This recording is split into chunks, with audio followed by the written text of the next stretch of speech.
and let Big Spurt know the boss waiting for him to come kiss the ring. Minions. Losers. Big's brother was Big's brother sucking on the of his Big's brother. I want to say this. Hey, Big Spurt, you got somebody that love you. You got somebody that really love you. I'm going to leave it at that. Now, oh, and I love that person too. So, but you other sucking minions, you other glazers, don't nobody love y'all. They don't love y'all. The streets don't love y'all. Rory and Mal got Officer Ricky mad. Yeah, they got Zip the Drip, got Officer Ricky mad. He went on a rant. They said Officer Ricky jumped into Drake beef because of French, and French still cool with Drake. So Officer Ricky looking kind of stupid. Oh. Shout out to Biggs too, man. Yeah, shout out to Biggs, because I heard Jay-Z made that call. Yeah, he made a nigga apologize. Yo, Ross, make sure you retract them statements. Apologize. He retracted statements to Biggs. Rose, would you take the $500,000 or the dinner with Jay-Z? I'm going to take the dinner, and I'm going to tell you why. Are you ready to digest the knowledge, or you just want to look at his watch at the table? Once I sat down with Jay-Z, it was a bidding war. I went and sat down with maybe 6 or 7 different labels. When I sat down with L.A. Reid, Jay-Z told him, yo, I'm going to be the biggest boss they ever seen. What was it like they meeting? was looking in my ears, they was looking me in my eyes, and Rick Ross went after Kareem Biggs Burke, one of the most respected names connected to Jay-Z's Rockefeller era, and less than 24 hours later, his whole tone did a complete 180. No apology, no explanation, just a noticeably calmer Ross talking about beautiful days to be a boss, like the last day never happened. Fans immediately started asking the same question. What actually happened behind the scenes in that window? Let's break down the whole timeline. It started as something much smaller. Ross was going after Rory and Mal over their well-documented split from Joe Budden's show, throwing around lines about minions, glazers, and people who don't get real love from the streets. Pretty standard podcast beef material that probably would have blown over in a day on its own.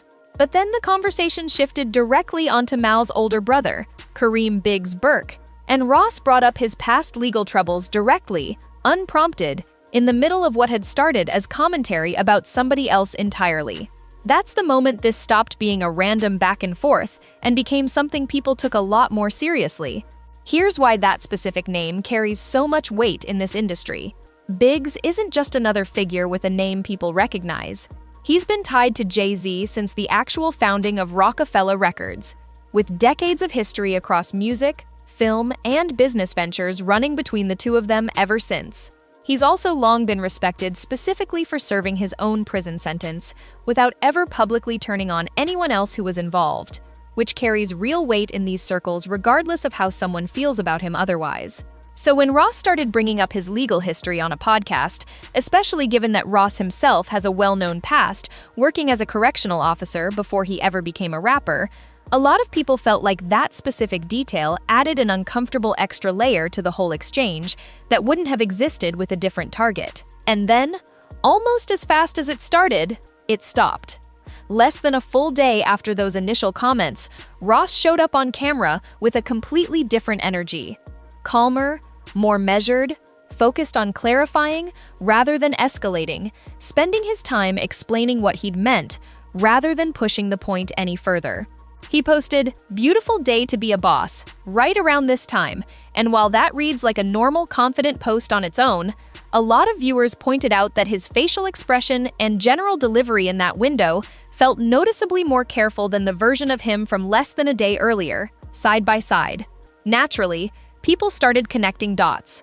Jay-Z's name entered the conversation almost immediately, given his decades-long relationship with Biggs and the sheer amount of industry weight he carries across music, film, and business.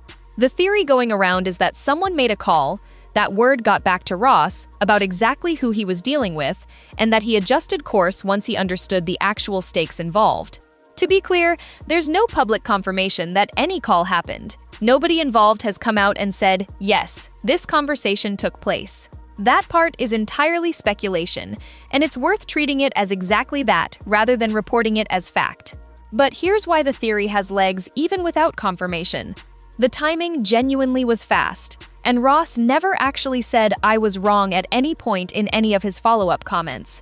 He just started talking about Biggs with visibly more care, without ever directly walking anything back or acknowledging the shift out loud.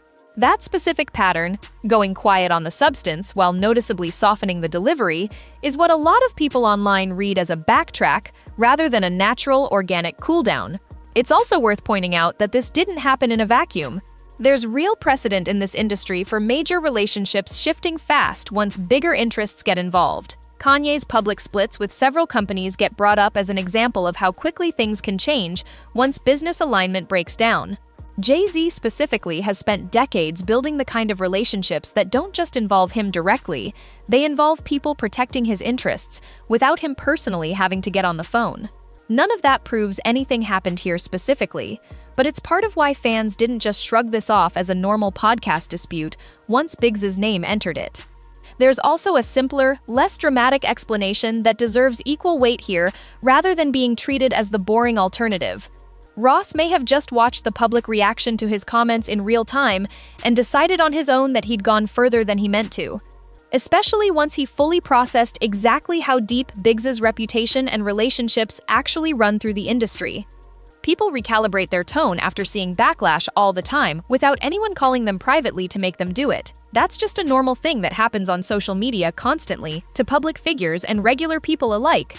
Both explanations, a private nudge from someone with influence, or Ross independently reading the room and adjusting on his own, are equally plausible given what's actually been confirmed publicly, which is nothing beyond the two contrasting clips sitting side by side for anyone to compare. Adding even more attention to the situation, Ross wasn't only talking about Biggs during this stretch. Around the same time, he was also making public comments about Dame Dash, another major figure whose history with Jay-Z has been complicated for decades. Ever since the Rockefeller split, the relationship between Dame and Jay has been filled with disagreements, lawsuits, and years of public criticism. Because of that history, anytime someone starts discussing both Dame Dash and Jay-Z in the same period, hip-hop fans naturally pay closer attention. Ross found himself doing exactly that, which only fueled speculation that he was intentionally stepping into conversations connected to Jay-Z's inner circle. He also gave an interview that quickly made headlines for a completely different reason. During the interview, Ross was asked a popular hypothetical question: would he rather take a dinner with Jay-Z or receive $500,000 in cash? Instead of taking the money, Ross surprisingly chose the dinner. His explanation wasn't about celebrity status or wanting a photo opportunity. He argued that sitting across the table from someone like Jay-Z could potentially create opportunities worth far more than $500,000. According to Ross, a single conversation about business, investing, networking, and long-term strategy could realistically generate ideas worth tens of millions of dollars over time. Whether people agreed with that opinion or not, the answer immediately spread across social media and became another talking point surrounding Ross. By itself, that interview had nothing to do with the disagreement involving Biggs. The Dame Dash comments also weren't directly connected to it. But when all of these moments happened within the same general time frame, fans naturally started grouping everything together. Instead of viewing each interview or comment as an isolated event, people began looking for a larger pattern. Ross suddenly seemed to be commenting on multiple figures connected to Jay-Z's world, and that made every new clip receive far more attention than it probably would have otherwise. That's one of the biggest reasons this story refused to disappear after a day or two. Normally, podcast disagreements create a few viral clips, generate some reactions online, and then everyone moves on to the next controversy. This situation felt different because every new interview, live stream, or podcast appearance seemed to add another piece to the conversation. Fans continued debating whether there was something happening behind the scenes or whether people were simply connecting unrelated events because of the timing. So where does everything stand now? That's still the biggest unanswered question. Ross went from delivering direct, confident, and very specific criticism aimed at Biggs to speaking much more carefully less than 24 hours later.